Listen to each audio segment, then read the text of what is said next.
moppishness.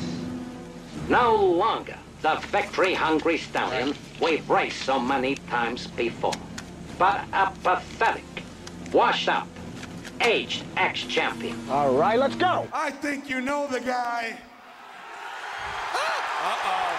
And I think you know him pretty damn well. His name is Izzy Presley. Izzy Presley. Izzy Presley. Izzy Presley. Izzy Presley. Izzy Presley. Izzy Presley. What's my name? Say my name, bitch! My good friend, Izzy Presley. Izzy Presley. Izzy Presley. Izzy Presley. Ouch! Izzy Presley. Whoa, that sounds a little weird. Izzy Presley. Izzy Presley. Izzy Presley, the heaviest, girthiest rock DJ around. Hey, this is Jeff LeBar. You listen to Izzy Presley. Those aren't pillows. Hello, Las Vegas. Hello, world. Hello, my loyal minions. It is good to see you, and it's always good to be seen. I'm Izzy Presley, and I am the host of this program called Another Fucking Podcast. Who? Who? What? Huh? What? Those aren't pillows. Those aren't pillows. Oh, the late, great Jeff LeBar. We just sitting here with my good friend Don Jamieson, you know, from That Metal Show, That Rocks, his show, That Jamieson Show, and Monsters of Rock Cruise, and so much other stuff that we're going to get into. And we were just having pizza and beers at the Red Dwarf here in beautiful Las Vegas, Nevada, and talking about Jeff LeBar, remembering Jeff LeBar, and just to hear that voice again. Yeah, good Detroit. You got to come to Vegas for great Detroit style pizza. Right? How fucked up is that? Yeah. Even though I guess in Detroit they don't even call it Detroit style pizza. Well, they just call it pizza. Yeah, they just call it pizza. Yeah, it's like I had a dream last night or this morning about Southwestern food, like Southwest American food. Yeah. And of course here we just call it food. Correct. Yeah. Right. Yeah, New York pizza in New York is just pizza. Right. Yeah, but you guys are way too snobby about your pizza. I don't live in New York. Well, yeah, but it's all the East Coast. It's all you got. The East Coasters are so goddamn. Hold on. Well, before we get into this, in the words of our close personal friend Stone Cold Steve Austin, crack one for the working man. Cheers. Cheers. Yes, you and I hung with Stone Cold. We went to his house. Yeah, you brought you there to do his podcast. He was nice enough to let me jump in and say hi. Absolutely. So I can say that I was on Stone Cold Steve Austin's podcast. He was so friendly, man. Oh, he was the best. You know, I remember we walked into his kitchen. He goes, you want some coffee? I go, yeah, that'd be great. He goes, you want mild? You want medium? You want strong?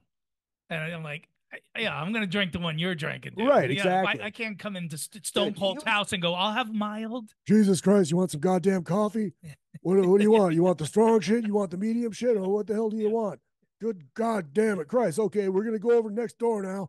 It's fucking great, man. And his dog humped my leg for an hour and a half. And nipped at me. Nipped at my face. And you can't kick Stone Cold's dog. No.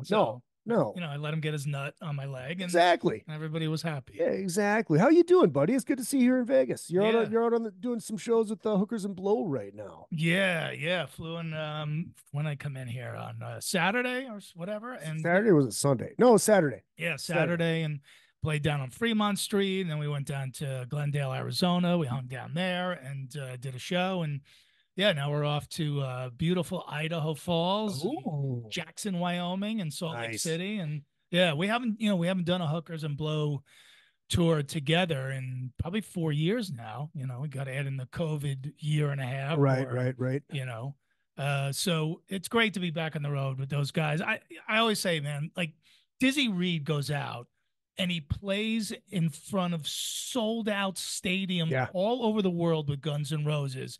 He comes home for 2 weeks, and he's like, let's do another Hookers and Blow tour. Yeah. And now we're sitting in a 15-passenger van, you know, eating 3-day-old chili dogs from the Flying J. Yeah, the good shit. Yeah. Meanwhile, he's had, you know, gourmet catering for the last 2 years on the road with GNR. And I asked him one night, you know, we were doing shots of Jaeger, as does happen with Dizzy. And I go, honestly, why? Why would you do this? He goes, I love it. I mean, it was as simple as that. I love it. You know, the guy just wants to be out playing music all the time. You know, and they just do cover songs. And, I think they've been doing the same set for 20 years. Yeah, they added a few new wrinkles in now, but yeah, more or less. And that was always the the mission statement of the band. Like, we'll never write an original song, and we'll always pretty much do the same. So what are they doing now? Writing original songs? No. Oh. No, they are not. I thought they were. No. That's can't do that with Hookers and Blow. And then I do my comedy, before them. And this time around, it's basically a roast. Yeah. Of each of the guys in the right, band. Right. You got Dizzy, you got Mike Duda from Wasp, Alex Grossi from Quiet Riot, Johnny Kelly, who's now also in Quiet Riot. Yeah. From Typo Negative, Danzig, and so. But it's just chaos. We're just deplorables on the road, and it's fun. How is it for you doing stand up in front of a band? It's not, I mean, obviously I've done it too, but it's because and I usually do it I was doing it at this, I was hosting this show in LA, and Dice's kids were playing on this show. Yeah. So Dice is in the crowd, and there I am doing my same 5 minutes I did opening up for the Chips Enough's wedding, right. Yep. And of course you look up to see if he cracks a smile or anything. Obviously he didn't, but it was tough enough for me to do that, but you're in front of rabid fans. Yeah. It's mostly good, actually, because once I started doing it, a little more regularly, I've probably been doing that almost 15 years now. I eventually I got to write a full just music act. Right. That's separate from my regular nightclub act. So that's at least so I have a little recognition factor with the audience because of that metal show.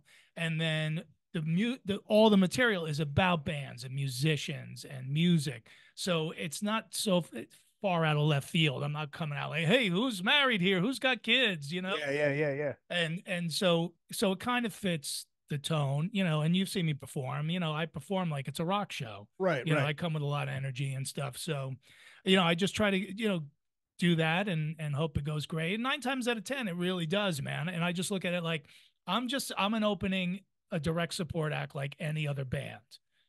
Sometimes bands have a hard time. Oh yeah. As direct support. So if I have a night that's not that great, I don't take it personally. Plus I've been doing this for long enough. I've had enough shit sets that, it's just like a baseball game, man. Yeah. Well, there's another 161 games this season, See, I keep telling myself, okay, I've done all my shit sets now. Now it's going to get better. No, well, it will get better, but you will still have shit sets. Yeah. But what's more intimidating to me is when the artists that you look up to come to the show. Like in Arizona, David Ellefson from Megadeth came down. And I've known David for a long time, but yeah, he's still the guy from Megadeth. Right. When Jim, when Florentine and I met Diamond Vinny many years ago, obviously rest in peace, guys. They came to our shows in Dallas. That's so intimidating, to have them there. Corey Glover from Living Color came to a show recently.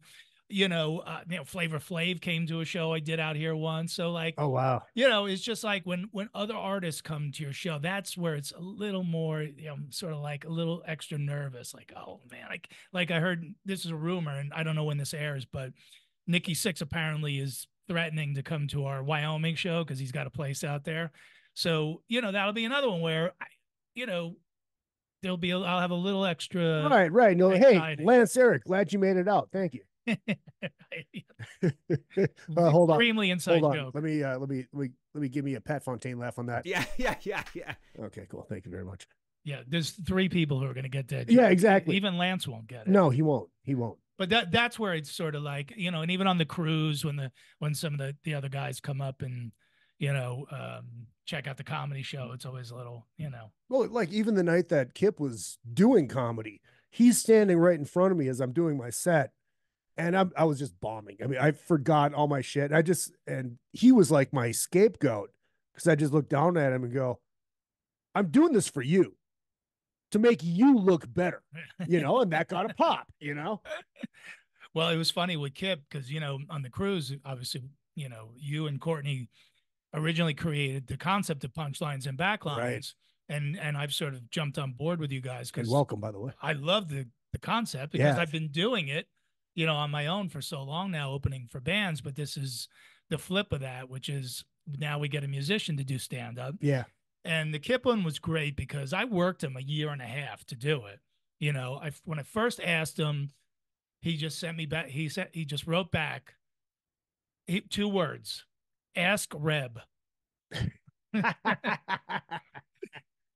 And so I wrote him back and I go, yeah. And I go, I know Reb will do it. Reb will do it 5 minutes before the show if we ask him to go over and do it. You know, Reb does characters and Reb does voices. For people who know Reb Beach personally, he's very funny just off the cuff, and he can do, like I said, impressions and voices and characters. So I said no. I go, you're like I said, Kip, you're like the bartender at a strip club. Like, I know I can get one of these whores, but I want you. I want the bartender who never goes home with anybody. And he declined. And then I saw him at M3 the following year, and I'm standing on the side of the stage. He's out, Winger's out there full playing. Reb's doing a solo. He sees me on the side of the stage. He walks over with his bass and he leans in. He goes, I should have done the comedy thing, right? I go, yeah, you should have. He goes, all right, this year. So to his credit, man, he did it. We got him on the phone, Courtney and I, and went through the material with him. And man, he's tough, you know. Yeah. You know, and he tried to bail a couple weeks out. And you know, I just texted him. I said, hey man, if your heart's not into it, no problem. You know, if we want people who do this to really be into it. And then I wake up the next morning, I just in capital letters, fuck it, I'm doing it. Yeah. I told you I'm going to do it, and I'm doing it. And he was great. Oh, right? he was phenomenal. And then like he was like helping Brian with the sound. Yeah. Yeah. Yeah. Well, he puts the producer. Yeah, exactly. Yeah. It was fucking great, man. No, he was awesome. He's got such a dry kipness. I don't know how else to explain it. Well, he's dry and he's dark. Yeah. That's what I said. I go, we got to, that's such an essential part of what we want is your darkness and how dry he is. And I think, you know, we got that out of him, you know. And what I would say, like, we get on FaceTime with these guys and we go, just start telling stories, you know, and then we sort of just jot down the stuff that's kind of interesting. Yeah. You know, and I asked him, I go, are you cool with the Beavis and Butthead stuff? And he's like, I don't give a shit. Whatever you guys want me to talk about, I will. And then you just sort of chisel. It's their words, but Courtney and I just chisel it away, right? And make it a comedy act, right. You know, because the stories that these guys tell backstage are incredible, right? I mean, you've been around a million. Oh yeah, I've been around a million of them. They're great stories backstage, but when you bring them onto a comedy stage, you have to edit. Yep. You know, you got to get to the laughs. Yep. So that's all we do is just take their words and just chop them down and then let them go do their thing. And most of them bring notes up with them, which is totally cool. And fuck, I do it. Especially on the cruise. It's like everybody there is a fan of yours. You exactly. can't lose. Exactly.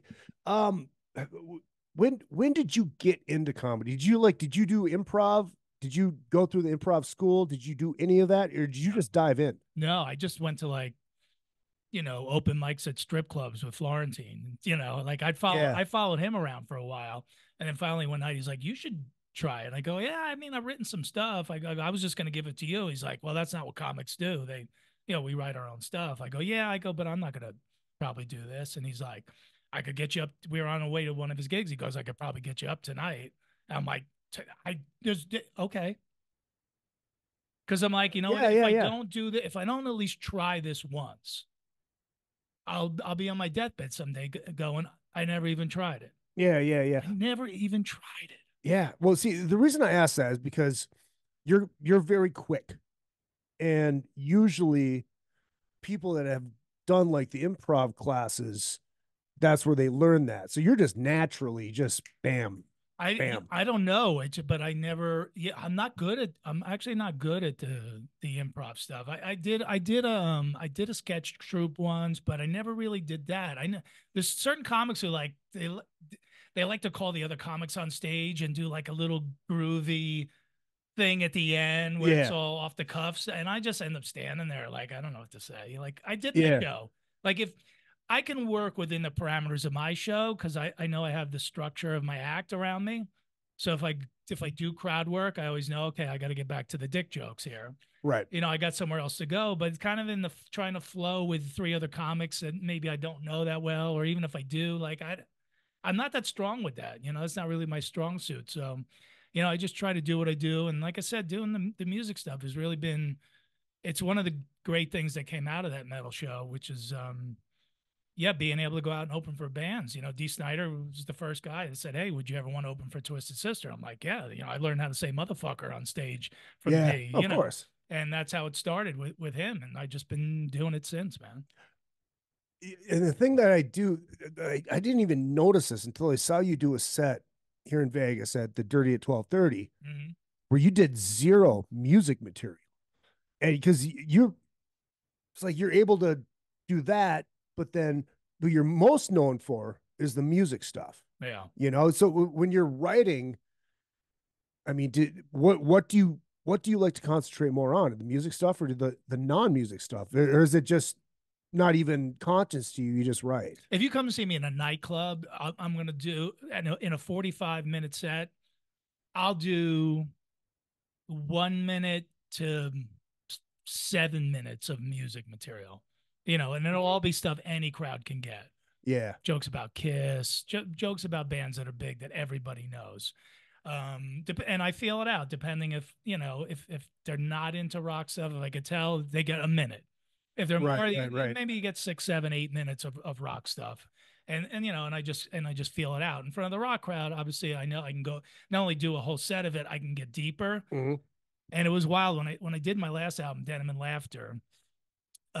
Which was awesome, by the way. Thank you. It was. I think it was You are the a part of intro. that. The intro. Yeah. It was the intro was the best part. You were a big part of it, and you helped me create the event, which was great. So, but I had, so that's, you know, there is music material in there, of course, but most of the album is not. And the warm up to that album was I did a month of shows in Canada with Nashville Pussy, Mm-hmm. which means I was only doing my rock set Right. strictly for a full month. And then I got off the stage, and 30 days on the road with them is like, you know, 300 days on the road with any other band. And they're just the most awesome people, but you know, they like to have a few. Of course. So, you know, the partying was not a hard part. We got done in Vancouver. I got to the hotel at midnight, 5 a.m. I woke up, got to the plane at 7 to fly down to get on the Megadeth cruise in LA. Yeah. And then I did 2 shows on there. Of course, I only did my music stuff. Right. Woke up at 7, partied for 5 more days, did only music stuff, then got up Friday at 7 a.m. We all drove together back out to Hollywood, and I did my full album that night. Yeah. Twice. The material I hadn't done in 6 weeks. Yeah. But in my mind, I'm like, well, you know, I'm hot now in terms of my performance. Right. I just did a month of shows and then shows on the cruise. Like now's the, you know, let's go. When am I going to fly home for 2 weeks and then come all the way back in LA where I recorded the album? Like, no, let's just do it now. So that was a challenge, you know, to put the other hat back on. Yeah. Yeah. Well, that's kind of what I was, because you hadn't been doing that material in how many months? Yeah. Was it? I mean, it's just bam. It was refreshing. Yeah. Because I just did a new album. It's going to be called No Sleep Til McSorely's.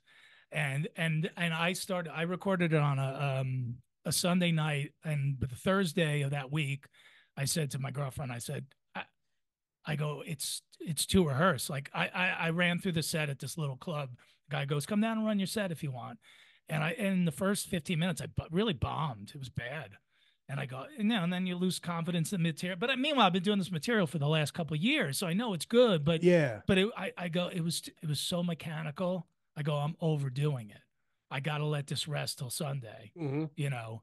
And so yeah, I was like, I hope this 4 days off, at least, you know, I'll get out of that mechanical mode of doing it. And it was great. It ended up being good. But I think there is such a thing as over rehearsing. Had you been in entertainment prior to doing the stand-up? Because I know you worked. Now that everybody knows my process. Well, no, but because you, everyone's going, we don't care how you do it, just do it. No, but like, because you know, you worked for MTV. Yeah. Was that before you got into stand-up, or was that after? Okay, before. so how long were you in the quote unquote industry before you decided to jump into stand-up? Like 10 years.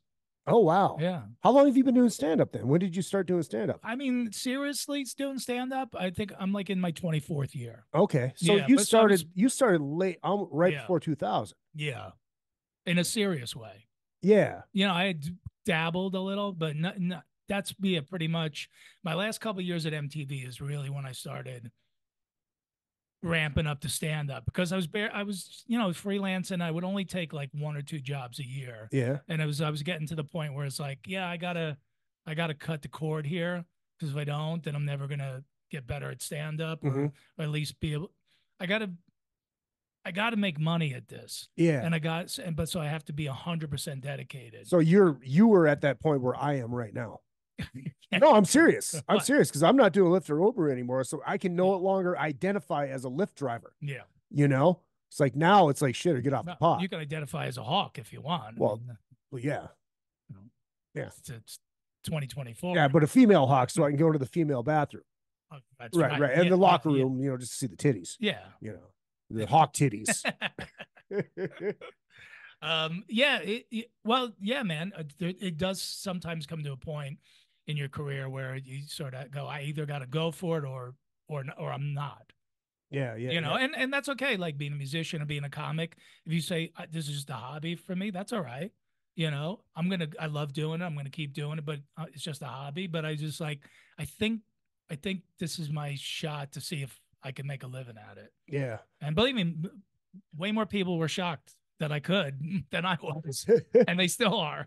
So is that how you got to? Because a lot of people don't know that you worked on this great film that I love called Pauly Shore Is Dead, and you were like a producer on it, executive. Associate producer. Associate producer. Did the comedy lead to that? Did you know Pauly ahead of time? How did you get that gig? I knew Pauly from MTV. Yeah, Chilling with the Wees. Yeah. I booked him on a spring break show once, and he and I stayed friends over the years. So when he started, when his heyday kind of,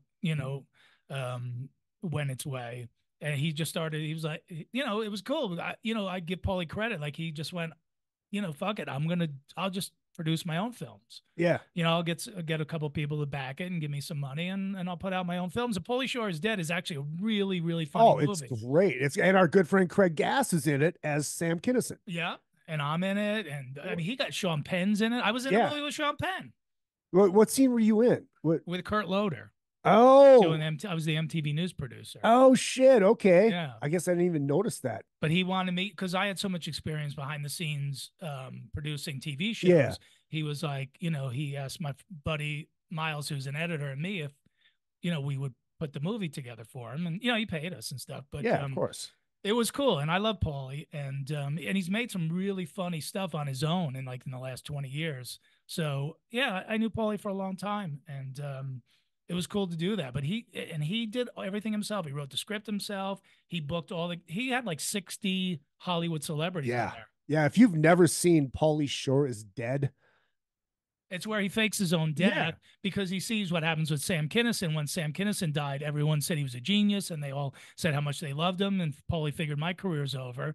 Yeah, I fake my own death, and at least I'm here to enjoy the adulation of people saying that they love me and that I was a genius, and that's not what happens at all. Right. And it actually is not just because I worked on it, but it's really funny. Yeah, dude, it's fucking great. So I went back, I bought it when it came out. I bought it at Target when it came out, and I still had the case, but somehow I lost the fucking DVD. So I 4 months ago, I bought it on eBay because I was like, fuck, I have to watch this again. And I forgot how fucking good it is.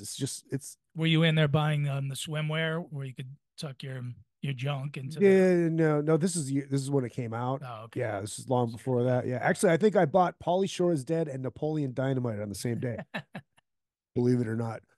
So one thing that we were talking about, which I actually had really interested me, is before that metal show. Now, you had said that, that wasn't the first time you've been on camera. A lot of people don't know that. Obviously, Pauly Shore Is Dead, you were on camera, but you had auditioned for a lot of things leading up to that metal show. Well, doing pilots, yeah. Shitty pilots, yeah. No, I know we were talking about this at lunch. It's the same again. And I wanted to stop you. I'm like, no, let's save this. Okay. But no, but it's interesting stuff. Well, I hope so. I mean, hope people listen and find it interesting. Well, you want me to sit here and ask you questions about that fucking metal show, the whole goddamn show? No, it's not that. It's just that what people don't see, and they don't need to see it. It doesn't matter. what matters is what ends up coming out of all of it, which was that metal show. Right, but this is part of the story. Right. But so what you don't see, and again, it's the same with bands, is like you don't really see the rejection that the bands go through. You don't see the record deals that fell through. You don't see the promises that were not kept. And that's what happened to me in comedy was, you get, someone sees you and they go, oh, you'd be great to host this pilot, and so you go, oh man, I'm excited. And, they're going to pay you, $2,500. And you're like, man, I haven't even made that much this year yet. And, yeah, right. And it's exciting. And then you go, oh, maybe we'll get picked up and I'll be a big star on TV. And I did like about a dozen of those and not one of them got picked up. So, I was making good money doing them actually, but you could have made your life just doing pilots. Yeah. But then psychologically I go, they're actually paying me to stay off of television at this point. So eventually, but some of the stuff was not right for me. Right. I hosted a home show. I did a cooking show pilot. A cooking show pilot? Yeah, I had no idea what I was doing. So you were like fucking Emerald up there, just cutting shit up and going, brutal. Yeah. Yeah, I had to, boom. Yeah. I can't say bam, but boom. Yeah. So I didn't, but listen, if the show gets picked up, you can make a lot of money. Oh, yeah, absolutely. And I think I told you I was up for the show called Shipmates that Chris Hardwick ended up getting. And when you do a pilot, you actually also sign a contract for the first 4 seasons because they want to lock you in at a low rate. Yeah. Before you blow up. Right. And then if your show really blows up, then you can renegotiate anyway. So just like Friends. So, so I signed this contract, and let's just say, had I gotten the gig, in the first 4 seasons, I would have been almost a millionaire, and I didn't get it. Yeah. And that's so painful to know, like, wow, I would have made all that money. It's just wild that they have you sign the contract, even though you did not get the show. Because just in case, because I told you when I auditioned, 9/11 happened like a couple of days later. And so they paid me and Chris both to not take any other offers for a month. And I'm like, I told my manager, I go, I have no other offers. Let's take the money. Yeah. And I knew, and they had told him, Chris Hardwick was the other guy, and Chris ended up getting, and he was great, and he's really good at hosting stuff. But that's a tough one to know, man. I know how much money I just lost. But then when that metal show happened, it was like, it's like waiting for the one. Right. But you didn't think it was. No. Well, I did think it was I thought you thought it was right, but you just didn't think... I thought the pilot sucked. Yeah. And it did. The pilot was complete shit. And I almost what didn't you like about the pilot? What because we didn't get into this part. You talked about that you all thought it was brutal. Yeah. But what didn't you we didn't have good chemistry yet. There was no real set. It was just like it looked dark. Visually it looked horrible. We didn't look good on camera. Like, nobody. Did you ever? Well, no, but we looked better. Once we got going. Then they brought in some people to help us out. Somebody to carve in my sideburns and. Yeah, right. But it was bad.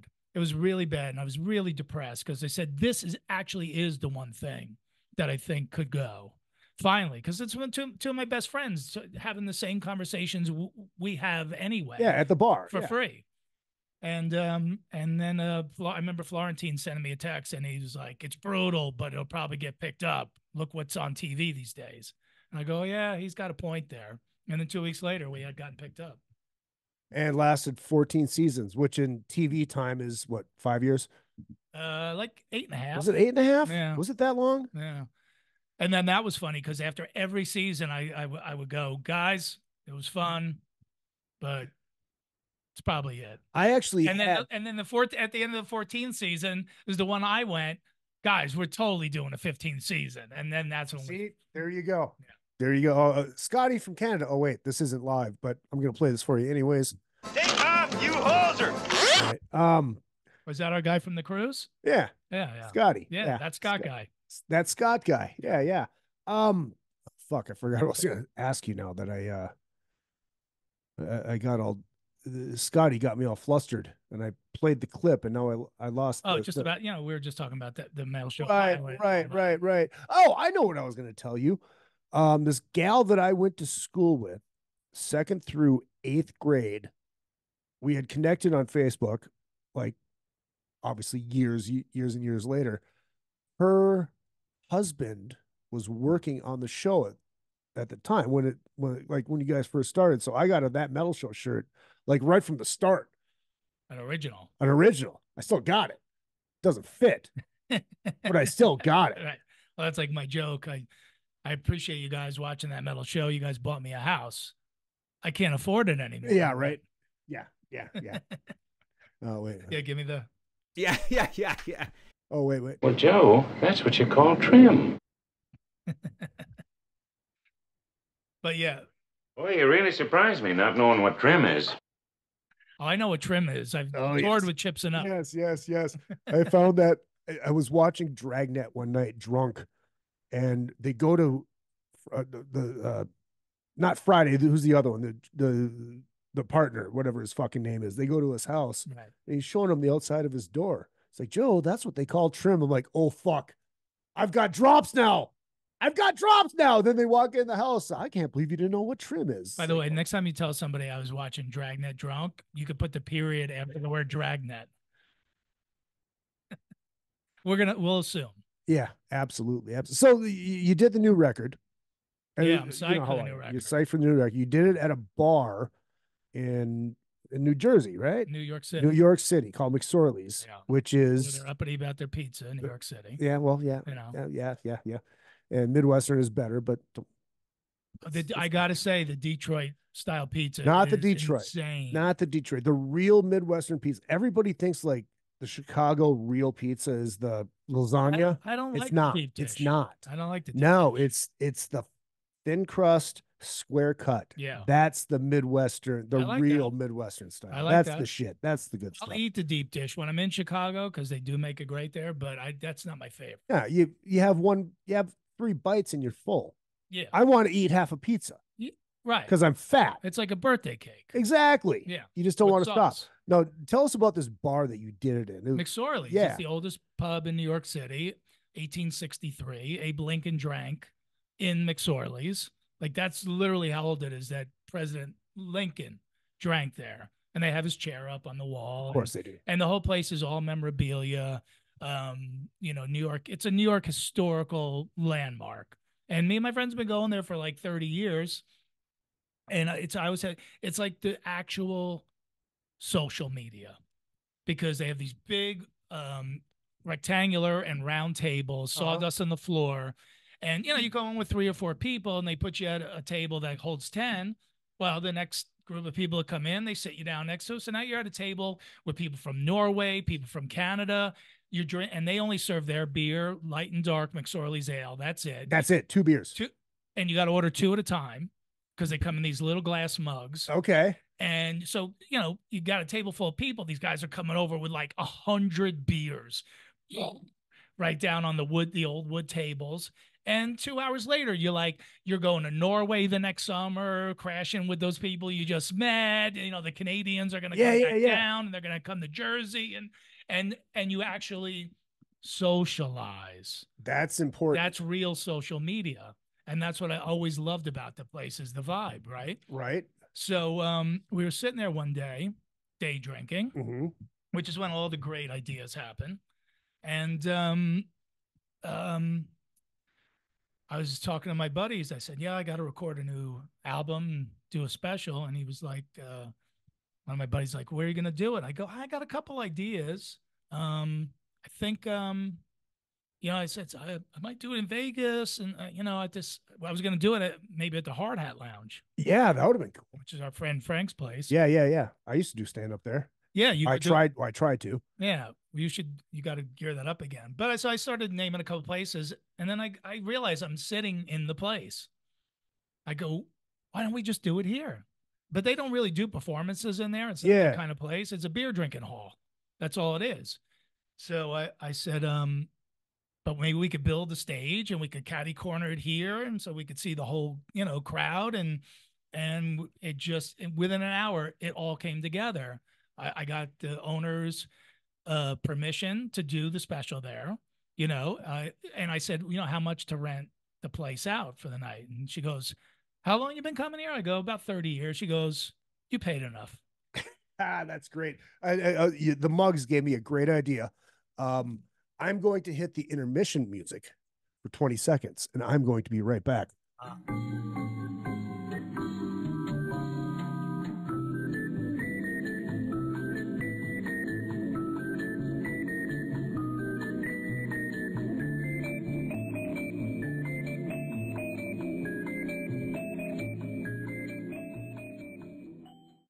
I knew you wouldn't make it back. I totally knew you wouldn't make it back. 20 seconds? Who can go Frosty Lowenbrow fast? glasses. But we're not drinking Lowenbrow. Doesn't matter. I'm enjoying the can. I don't need a frosty glass. You be that way. I am going to pour this. I mean, you're drinking a natty Busch Light. A Busch Light. You think putting in a Lowenbrow mug is going to make it taste better? No, but it's going to look better on the camera. Okay, well, I think it looks good. We're a couple of white trash beer drinking pounders. There's something about a frosty mug. There is. You said mug. All right, I'll just so we match. But yeah, the mugs there are great. And then I was like, okay, now I need to what's the concept? Well, I do all my albums are a parody of some of my favorite bands. So obviously Saxon, Denim and Laughter was the last one. And I knew I had to do a Motorhead one, so I know that's next. And so my first thought is, all right, Motorhead classic live album, No Sleep Till Hammersmith. Boom, No Sleep Till McSorley's. Got the title, got the concept. I email Motorhead's manager, Todd Singerman. I go, hey, do you mind if I use the font? I'm going to do this album. I'm going to call it No Sleep Till McSorley's. And he goes, whatever you want. So sends me the font. I go, you think I could use the original artwork? He goes, yeah, I'll get you a high-res version of it.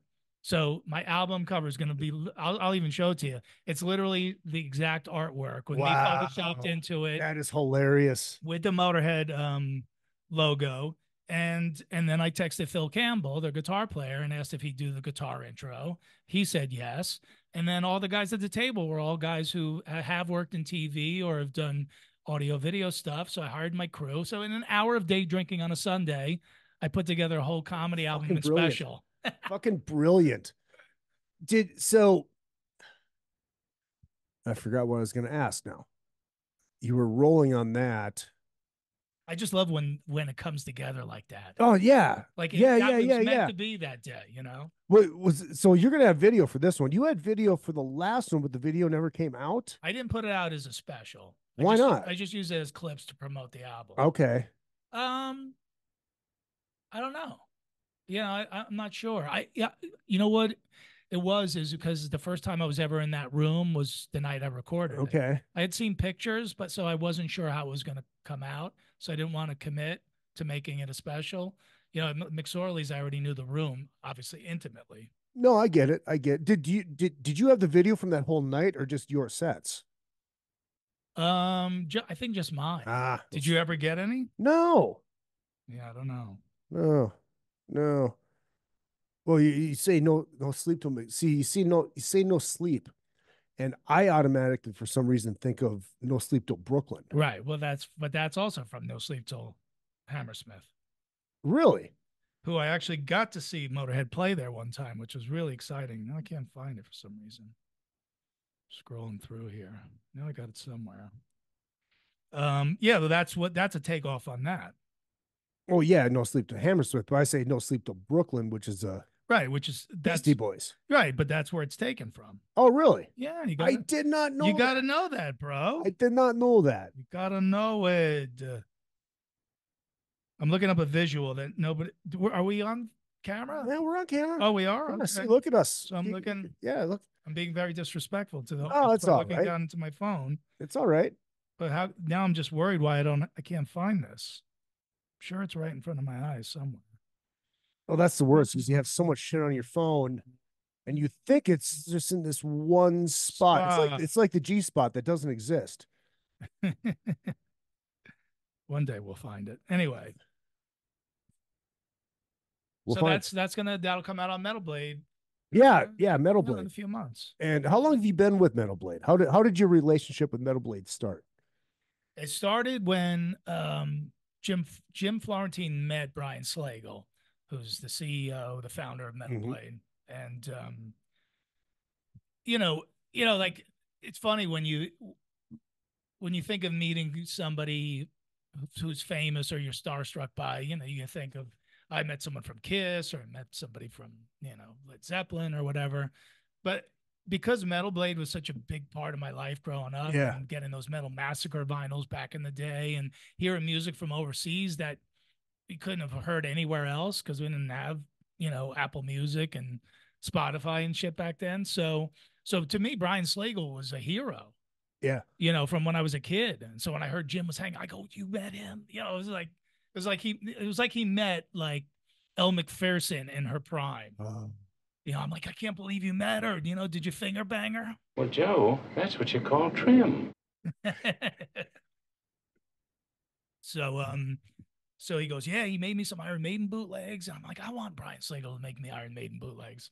So eventually I met him and he made me some Iron Maiden bootlegs. Of course he did. And then I opened for his band Charred Walls of the Damned on a tour, Richard Christie and Tim Ripper Owens. And he came and saw a couple of the shows and he goes, I don't know if you have a full album of material because I was only doing 20 minutes or something. Yeah. He goes, but if you do, man, would you be interested in doing an album? I thought he was messing with me. Like, why would Brian Slagle want me, a comedian from New Jersey, on Metal Blade? And then I never really gave him an answer. I thought, like I said, I thought he was fucking with me. And then he hired me to do this convention down in Palm Springs, and he came and picked me up at the airport. And he goes, I never heard back from you about the record deal. I go, you were serious?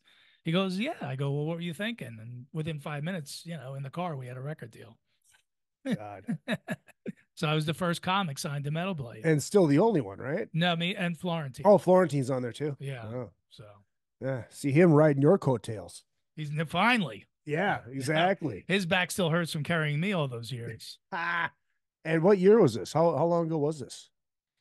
I did my first album with them, so that came out 2011. Okay. Yeah. Okay, so it's been a while. Yeah, and then Brian, has become a super close friend. Like I stay at his place when they come out here to Vegas, and yeah, my couch is too small. It's as you can see. It looks kind of comfy. It's actually it folds out and bent.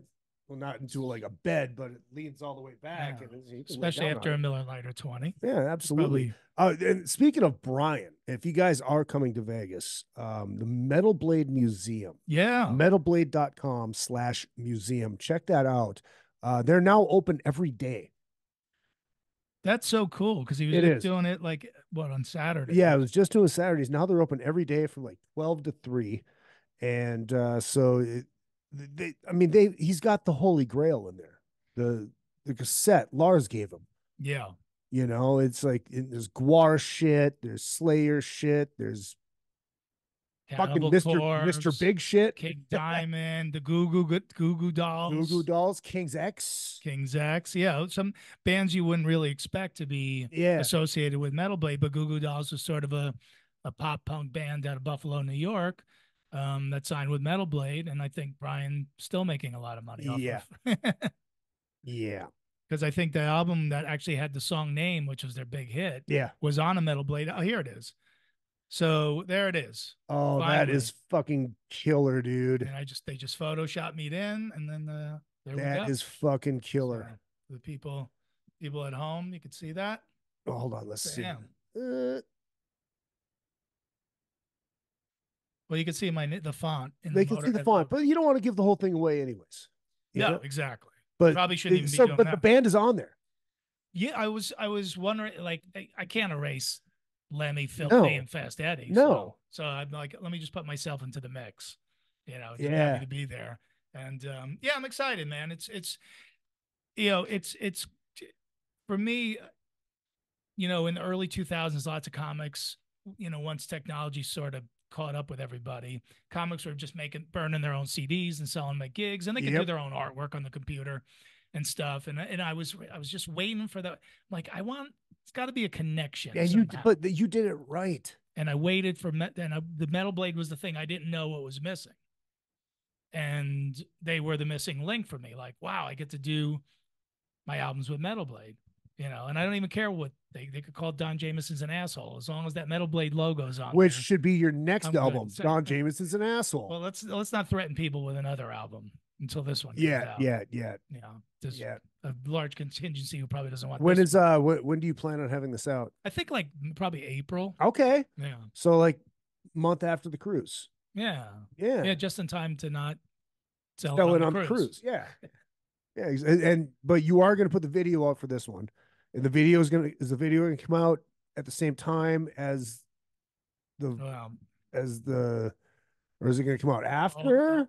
All good plans. We'll see what happens. Yeah, because you know what happens with videos. Oh fuck, we got to edit it. And then vinyl. Vinyl has to be, that process has to be started early. Yeah, I need to thank you, by the way, because without that, I don't think I would ever been on a vinyl.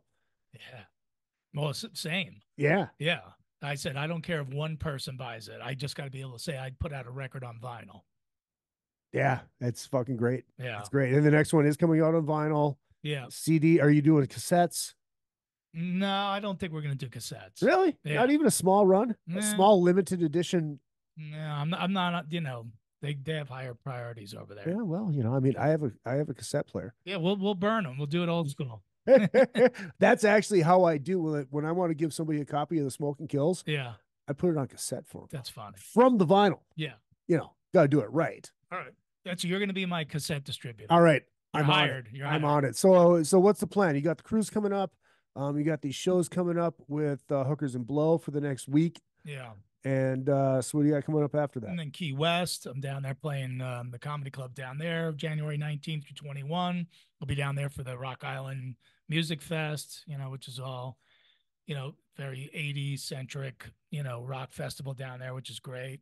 And then, just got a bunch of gigs lined up. Craig Gass and I got a gig lined up in Green Bay coming up in March. And, Florentine and I always have shit going on. So, follow me on my socials. If you don't, I'll put all my socials. The Twitter X gimmick is real Don Jamieson. Right. Instagram is not real Don Jamieson. No, it's Don Jamieson official. Ah, and that's Facebook too.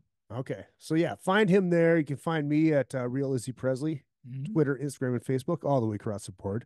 Show page, another effing podcast.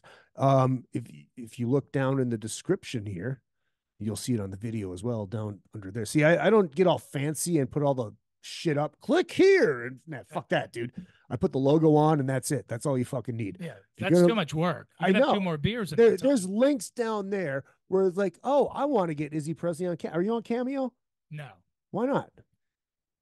My mom won't let me. Okay, well, nobody will let anybody buy my Cameo. So if it makes you feel any better, I haven't sold one yet. That's why I'm not on there. I'm afraid there'll be no interest. I said, fuck it. I put it up there just to see.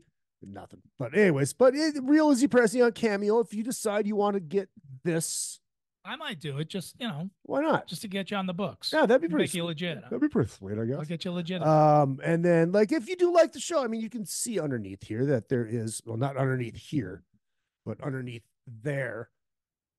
They don't want to see underneath. No, here. They don't want to see underneath here, especially right now. No, because I'm wearing tights. We're both wearing Speedos. Yeah. A hot potato. And mine has my face on it. Yeah. I ain't lying.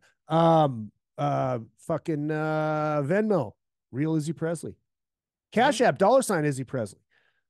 Izzy Presley at yahoo.com if you want to do the PayPal. I'll take carrier pigeon. Large bags of cash, crypto coin, smoke signals, anything you want, guys. Check all that out. We'll be back. We'll be back next week with I don't know who. It will not be live, and I apologize. It's not live, but I can't broadcast live now because Spreaker doesn't let us. So I apologize to anybody that wants to listen to the show live. I'm sorry. It is what it is. You'll figure it out. I think they said it might be coming back, so we will see. If you buy a few cameos off, I make it afford to go to another platform. See, there you go. I like that. Or maybe go to a platform where people have to pay, then I can do it live from there. Anybody could pay to have a celebrity wish somebody a happy birthday. I agree. You got just somebody who almost like you won't even know who this person is. Right. So famous that But- you do not know who they are. You could be like Hasselhoff. He's famous in Germany. Yeah. I'm huge in Sheboygan. In Sheboygan. Sheboygan. I am a the great comedy word. exactly. All right. Sheboygan and Ronkonkoma. Ooh. Always funny. Well, Don Jamieson, I Yo. appreciate it. Thank you for the pizza. Cheers to Thank you. you for the beers. Cheers. Cheers Always to a you pleasure. guys. Cheers. Great to see you guys. We will see you next week. Catch Don out there on the road. Buy his record when it comes out in April. Buy it. You can't buy it on the boat. I don't know if he's going to play in the Cruiser Jam or not. Never know. Never know. He has before. See if he can throw something in there a little bit easier, maybe. I don't know, because I need it too. We'll see. So anyways, see you guys next week. My name is Izzy Presley. I'm the host of the program. This is Don Jamieson. You know him from That Metal Show and That Rocks. Are you guys coming back with That Rocks? You guys going to do some more shows? We are, yeah. Stay tuned. If you're subscribed to our YouTube channel, stay tuned. There's more to come. There's more to come, and there's not going to be a little thing that says click to subscribe here across the screen because I don't roll that way. Anyways, I will see you next week. Don't forget, I don't know if you know this about me, Don, but what I lack in talent, I make up for in the cock. In girth. The cock. The cock. Well, you know, you got to be a little subtle. Yeah, I know, Girth. but the Girth. cock. Women like the subtlety. See you guys. If you only like women. Oh, no.